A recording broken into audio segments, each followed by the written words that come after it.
How to change the formation in Fantasy Premier League. Hey guys, welcome back to the channel.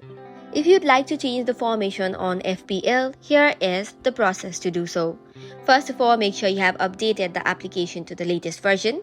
Then after, log in into your account. Once logged in, head over to the option of Fantasy. From the Fantasy page, tap on the first option, which is Pick Team. Once in your Pick Team, you will see the formation currently. Here is no formation button. Instead, you need to drag a player from your bench onto the pitch, replacing a player in another position. So in order to do so, select the player that you want to substitute or change. Now replace a player in another position, and that way you can successfully change the formation.